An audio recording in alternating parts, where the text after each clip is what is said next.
ദൈവനാമം വാഴ്ത്തപ്പെടുമാറാകട്ടെ. ഒരു ചെറിയ ചിന്തയുമായിട്ട് നിങ്ങളുടെ അടുക്കിലേക്ക് വരുവാൻ ലഭിച്ചിരുന്ന നല്ല അവസരത്തിനായി സ്തോത്രം. ഞാൻ വേദപുസ്തകം ചിന്തിച്ചപ്പോൾ എൻ്റെ മനസ്സിനെ തൊട്ടുണർത്തിയതായ ഒരു ചിന്തയാണ് നിങ്ങളുമായി ഷെയർ ചെയ്യുന്നത്.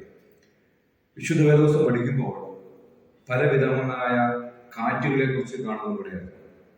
ഉൽപ്പത്തി പുസ്തകം മുതൽ വെളിപ്പാട് പുസ്തകം വരെ പഠിക്കുമ്പോൾ അനേക വിധങ്ങളായ കാറ്റുകളെ കുറിച്ച് ഒക്കെ വേദപുസ്തകത്തിൽ നമുക്ക് കാണുന്നതിലൂടെയാണ്. എന്നെ ചിന്തിപ്പിച്ചതായ ഒരു കാര്യം മർക്കോസ് സുവിശേഷം അതിന്റെ 4-ാം അധ്യായത്തിന്റെ 37-ാമത്തെ വാക്യമാണ്. അപ്പോൾ വലിയ ചുഴലിക്കാറ്റുണ്ടായി, പടകിൽ തിര കയറുകൊണ്ട് അത് മുങ്ങുമാറായി. അവൻ അമരത്ത് തലയണ വെച്ച് ഉറങ്ങുകയായിരുന്നു. അവർ അവനെ ഉണർത്തി. ഇവിടെ യേശു ശിഷ്യന്മാരുമായിട്ട് ഒരുമിച്ചുള്ള ഒരു യാത്രയാണ് അവിടെ കാണുന്നത് കൂടിയാകുന്നത്. കടലും പടവുമായിട്ട് നല്ല അഭേദ്യമായ ബന്ധമുള്ളതാണ് ശിഷ്യന്മാര് യേശുവുമായിട്ടും അല്ലാതെയും ഒക്കെ പല പടകിലൂടെ പലതവണ യാത്ര ചെയ്തിട്ടുണ്ട്. പലപ്പോഴും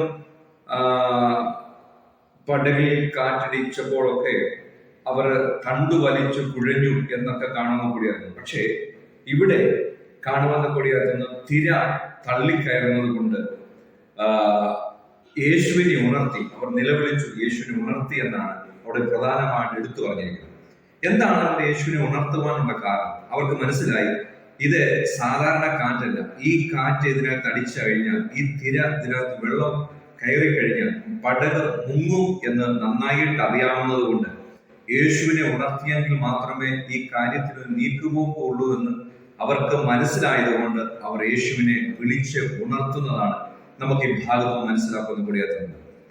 ഈ അമരത്ത് യേശു കിടക്കാനുള്ള കാരണത്തെക്കുറിച്ച് നമുക്ക് മനസ്സിലാക്കാൻ കൂടിയത് ഈ പടകിന്റെ ഏറ്റവും പ്രധാനപ്പെട്ട ഭാഗമാണ് അമരം കാറ്റിന്റെ ശക്തിയാൽ തകർന്നു പോകാനുള്ള സാധ്യത ഏറ്റവും കൂടുതൽ അമരത്തിനാണ്. കാറ്റ് അടിക്കുന്നതും അതിന്റെ ഭീകരത അനുഭവിക്കപ്പെടുന്നതും അമരമായതുകൊണ്ട് ഇത് തകരും എന്ന് ഉടയവൻ അറിയാമായിരുന്നു. കാറ്റ് വന്നപ്പോഴാണ് ശിഷ്യന്മാർ മനസ്സിലാക്കിയത് തങ്ങളുടെ യാത്ര ദുർഘടകരമാണ്. എന്നാൽ സകലതും നന്നായിട്ട് അറിയാവുന്ന യേശു പടകിനകത്ത് കാറ്റടിക്കുമെന്നും അമരം തകരുമെന്നും അറിയാവുന്നത് കൊണ്ട് യേശു മറ്റു ഒരു സ്ഥലം തിരഞ്ഞെടുക്കാതെ അവിടെ എടുത്തു പറഞ്ഞിരിക്കുന്നത് അമരത്ത് തലയണ വെച്ച് ഉറങ്ങുകയാണ്. നമ്മുടെയൊക്കെ ജീവിതത്തിൽ പലപ്പോഴും പ്രയാസങ്ങൾ നേരിടുമ്പോഴാണ് നമുക്കത് നേരിട്ടല്ലോ എന്ന് മനസ്സിലാകുന്നത്. എന്നാൽ നമ്മളെ സൃഷ്ടിച്ചവനും നമ്മുടെ ഉടയവനുമായ കർത്താവ് നമ്മൾക്ക് മുമ്പേ കാര്യങ്ങൾ നന്നായിട്ട് അറിയാവുന്നതുകൊണ്ട് അവയെ പരീക്ഷയോടുകൂടെ നീക്കുപോക്ക് തരുന്നവനാണ് നമ്മുടെ കർത്താവ്. വേദപുസ്തകം പഠിക്കുമ്പോൾ അപ്പോസ്തല പ്രവൃത്തിയുടെ പുസ്തകം 27-ാം അധ്യായത്തിന്റെ 41-ാമത്തെ വാക്യം പഠിക്കുമ്പോഴും അവിടെ ഇങ്ങനെ തന്നെ കാണുവാൻ കൂടിയാകുന്നു.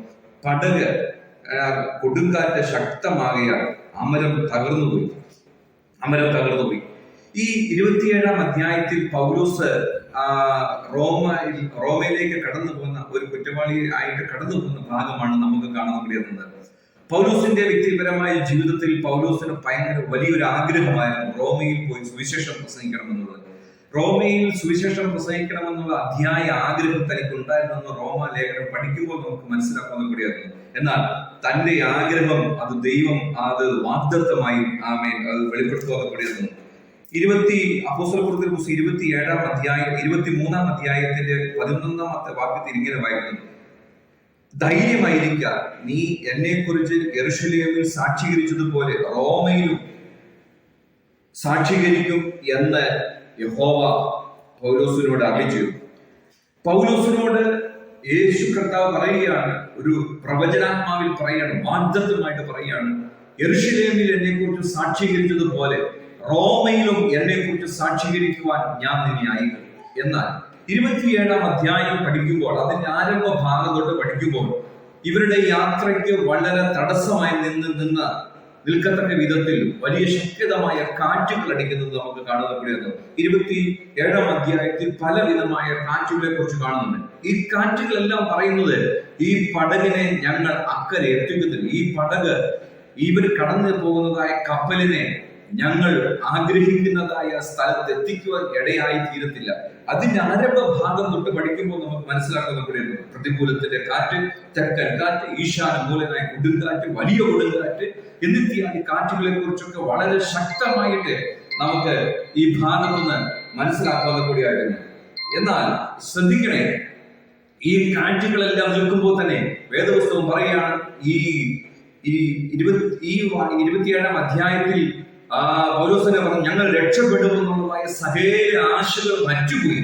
ഞങ്ങൾ രക്ഷപ്പെടുമെന്നുള്ള സകല ആശകൾ മറ്റുപോയി. എന്നാൽ തന്റെക്ക് വേണ്ടി ഒരു വാഗ്ദത്തം പറഞ്ഞ കർത്താവുണ്ട്. ആമേൻ. തന്നോട് പറഞ്ഞത്, നീ റോമയിൽ എന്നെ കുറിച്ച് സാക്ഷീകരിക്കും.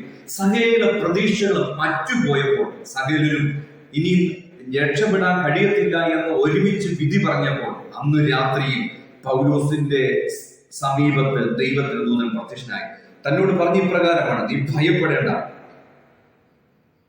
നിന്നെ കൈസറിന് മുമ്പിൽ ഞാൻ നിർത്തും എന്ന് പൗലോസിനോട് അറിയിച്ചത് കർത്താവ്. ഈ സമയത്ത് എന്നെ കേൾക്കുന്ന മാന്യശ്രോതാവേ, നിങ്ങളുടെ ജീവിതത്തിൽ നിങ്ങൾ പോലും പ്രതീക്ഷിക്കാതെ ഒട്ടനവധി പ്രശ്നങ്ങൾ കൂടിയായിരിക്കാം ഒരുപക്ഷെ കടന്നുപോയിക്കൊണ്ടിരിക്കുന്നത്. ഒരു പലവിധത്തിലുള്ള പ്രതീക്ഷകൾ നിങ്ങളുടെ ജീവിതത്തിൽ ഉണ്ടായിരുന്നു. എങ്കിലും ആ പ്രതീക്ഷകൾക്ക് വിപരീതമായിട്ട് അടിക്കുന്നതായ കൊടുങ്കാറ്റും പെരുമക്കാറ്റും ഒക്കെ ജീവിതത്തെ താറുമാറാക്കിയിട്ടുണ്ടായിരിക്കാം. എന്നാൽ ഇന്നു രാത്രികാലം ഈ സമയം ഞാനൊരു കാര്യം പറയട്ടെ, നിങ്ങളോട് വാഗ്ദത്തം ചെയ്ത ദൈവമുണ്ട്. ദൈവത്തിന്റെ വാഗ്ദത്തങ്ങൾക്ക് മാറ്റം വരത്തില്ല.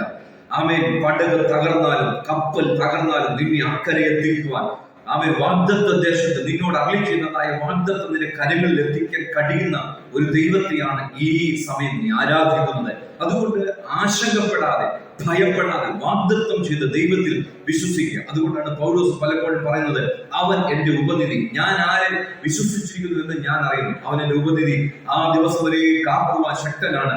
വാഗ്ദത്തം നിവർത്തീകരിക്കുന്നവരെയും നിങ്ങളുടെ ജീവിതത്തിൽ ഒരു പോറൽ പോലും പറ്റുവാനിടയാകാതെ ആ വാഗ്ദത്തത്തിലേക്ക് എത്തിക്കുവാൻ ദൈവത്തിന് കഴിയും. ഏത് വലിയ കാറ്റുകളെയും ശാന്തമാക്കി ജീവിതത്തിൽ ആഗ്രഹിക്കുന്ന ദൈവം നിങ്ങളെ കുറിച്ച് ആഗ്രഹിക്കുന്ന സ്ഥലത്ത് എത്തിച്ചേരും. ദൈവത്തിന്റെ വാഗ്ദത്തം നിവർത്തിക്കുന്നത് കാണുവാൻ